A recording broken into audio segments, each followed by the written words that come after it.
What's good, YouTubers and YouTubettes? This is JBsports back again with another one.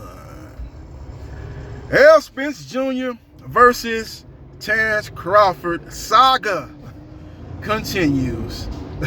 A lot of misinformation out here in these YouTube streets. A lot of people out here capping, acting like they know what transpired during the negotiations involving Spence Jr.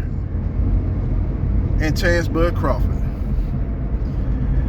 I'm going to talk about what we do know, and I'm not going to assume, because when you assume, you make an ass out of you and me, and I can't have that. We ain't going on the fugazi, we going on the real. We ain't going to cap on this video. We going to tell you what's the real and the reason why this fight failed to come to fruition, ladies and gentlemen. This is not rocket science, ladies and gentlemen. Just look at what both fighters were making, both fighters reported to be making in prior fights. Spence-Crawford, in both his contracts that he had with Top Rank Boxing, multi-fight contracts, he was guaranteed upfront money. Spence Jr., on the other hand, was getting smaller guarantees and money on the back end.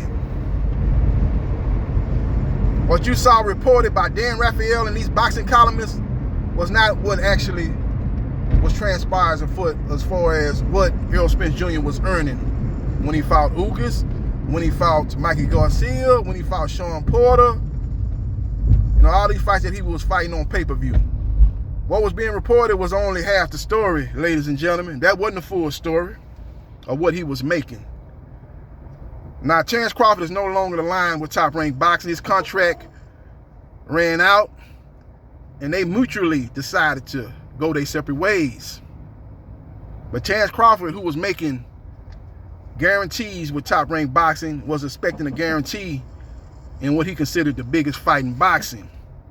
Spence Jr., on the other hand, was used to the PBC model, the PBC pay-per-view model, and he had no problem trusting Al Haymon in the PBC and trusting and believing that he was going to make his money on the back end of the pay-per-view. The only difference was that with Spence Jr., as far as he goes, is he was willing to take zero upfront money to take on Spence-Crawford. Now, he was actually making a guarantee when he fought Ugas. I think it was $1.5 million guarantee, somewhere between $1 and $1.5 million. And him and Ugas was splitting the pay-per-view 50-50. I think he was getting $1.5 million and Ugas was getting $1 million, and they was going 50-50 on the pay-per-view. Now, the reason why his guarantees kind of shrunk was due to the climate of boxing. He made a high guarantee when he fought Mikey Garcia, but that was pre-COVID, pre-COVID-19. See, people don't want to talk about this, or maybe people don't know or don't think about this when we're talking about these fights and what these fighters are going to be guaranteed, or what these fights purchases are going to be. When you talk about pre-COVID and when you talk about post-COVID, the guarantees went down for a lot of fighters. And when you look at what's transpiring as far as economically wise in boxing, a lot of these fights are not generating the pay-per-view buys that they have in the past. You look at what Spence Jr. and Mikey Garcia generated, 360,000 pay-per-view buys. You look at the fact that his fight with Sean Porter drew 275,000 pay-per-view buys. And then after that, he fought Danny Garcia. That did around 225,000 pay-per-view buys. So you see a steady decline in Spence Jr.'s pay-per-view numbers. So with that being the case, his guarantee is going to go down. And you can chalk that up to, especially with the Danny Garcia fight, that was during COVID-19. So they weren't going to get the crowd that they was going to get when he fought Mikey Garcia, or even when he fought Sean Porter, which that fight took place in LA, Staples Center. The fight with Mikey Garcia took place at Cowboys Stadium. With all that being said, Spence-Crawford wanted upfront money. He wanted a guarantee. So when he said that he agreed to everything, he actually didn't agree to everything. I think he was trying to put the pressure on Spence Jr. Spence Jr., a member of Spence Jr.'s team, leaked out that they were fighting on November 19th with or without Spence-Crawford. So they put the squeeze on Spence-Crawford. He did not have that BLK Prime fight lined up with David Avenesian at that point. So he said, okay, I agree to everything. But in all actuality, he did not agree with the terms or agree to the terms. And at the end of the day, he walked away from the table because he refused to take a zero guarantee and believing in a fight that was going to be very, very advantageous for both fighters getting back end money. He did not believe in that. He wanted his money up front. Now, the deal that he walked away with, we're going to talk about what we know. We ain't going to assume nothing. We're going to talk about what we know. The deal he walked away with would have paid him 35% of the total pots.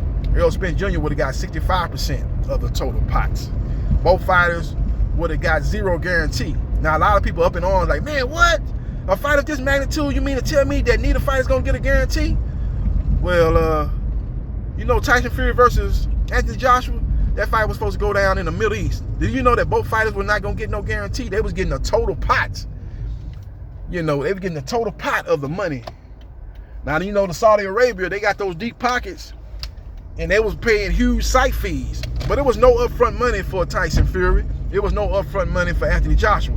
They was getting their money off the total pot, the total revenue of the fights. When you talk about fights of this magnitude, the best way to go, in my opinion, is to both fighters to get a percentage of the total pot. Whatever the total pot is, whatever the total revenue for the fight, whatever the total revenue that the fight generates, they should get a percentage of it. They should get 90%, at least 90% of that. Another 10% go to the promoters and the network and the people involved in putting on the fights. That should be the best way to go, and that is the PBC model. The fighters usually get, at the very minimum, 90% of the pay-per-view. But Terence Crawford is not used to that. Terence Crawford is used to getting upfront money, and that's the reason why this fight did not come to fruition. All these people out here saying that, oh man, the PBC offered Terence Crawford $15 million. The PBC offered Terence Crawford $20 million. I even heard somebody say that the PBC offered Terence Crawford $22 million. He turned down all that money. And that's fugazi. That was fugazi because the PBC never really believed in this fight. They didn't believe in this fight like the boxing fans believed in this fight as far as what this fight was going to generate. And they said that, okay, you two guys want to make this fight happen. It's going to be all in your guys' hand. We're gonna take our hands off this fight. We're going to put on a fight for you guys, but you guys going to have to make all your money up front because the guarantees that you guys think you're going to be making, you know, in the neighborhood of what Mayweather and Pacquiao got as far as guarantees, we can't pay that out for this fight because we don't believe in this fight like that. And that's the reasons why this fight failed to come to fruition. So all these stories out here saying that he turned down multiple guarantee offers from the PBC, that's cap.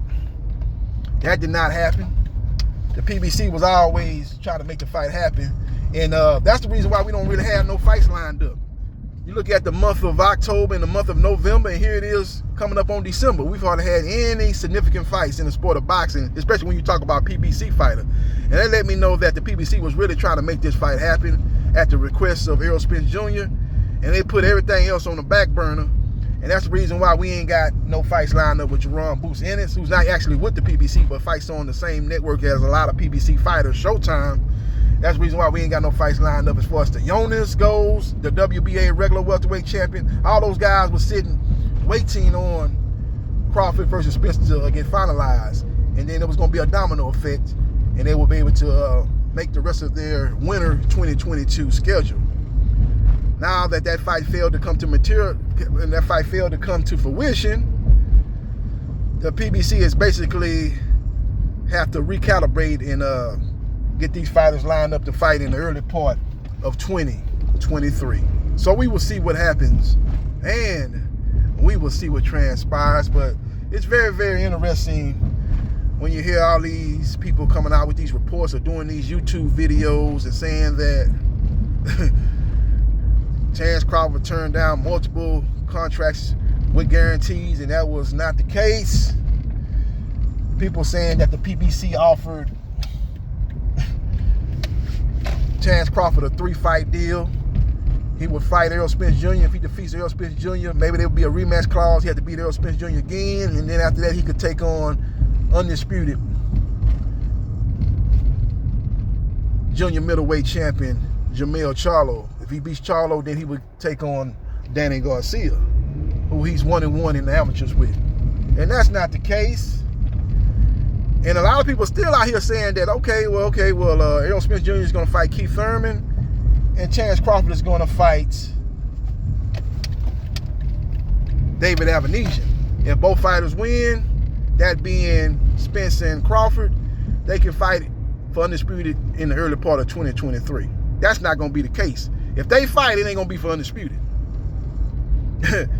The WBA got a tournament going on. I don't know if you heard this, but the WBA just set up basically a WBA welterweight tournament, which is going to involve Keith Thurman fighting Errol Spence Jr.